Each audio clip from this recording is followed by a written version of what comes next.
So most of this hate running rampant in our country is mostly just hoaxes. And if you do any research at all, you'll notice that hate crime hoaxes tend to follow the same pattern. A person who's a member of a group that's been granted protected class status, in other words, people seen as victims by virtue of who they are, remember this guy, makes a claim that they were either physically harmed or had their property destroyed or sometimes both. Then they become instant celebrities to left-wing activists and the media. Vigils or demonstrations are usually held, and law enforcement, feeling the pressure, holds a press conference to assure John and Jane Q. public that this, whatever it is not tolerated in the community, and they're going to get to the bottom of it. The media goes all in, pushes the alleged hate crime to the top of the fold, and seats every single left-wing activist in their email list to try to outdo each other's outrage over said alleged hate crime. And anyone who dares to doubt the victim's truth is branded as part of the problem. Does this sound all too familiar?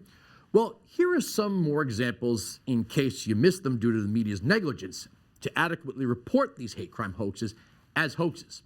Jackson gay rights leader accused of burning down own home. Black girl who said 3 white boys cut her dreadlocks at school now says she was lying. And after publicly sharing the details of an alleged attack motivated by her sexual orientation in August, a Central Michigan University instructor was sentenced last month for filing a false police report regarding the assault. I could do tons of these all day. So here's the argument.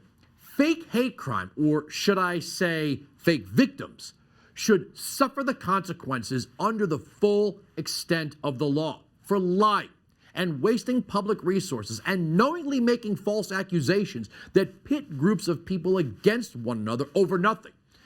There should be absolutely no sympathy for these people, and we should not allow anyone, activist or media personality, to deflect by claiming that whatever didn't happen does happen every day in America.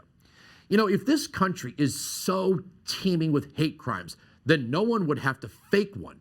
And I wanted to say this. Activists always fall on this one in retreat. They always say, well, we had to start a conversation. Well, we did have a conversation, and you were lying. Then there's the media.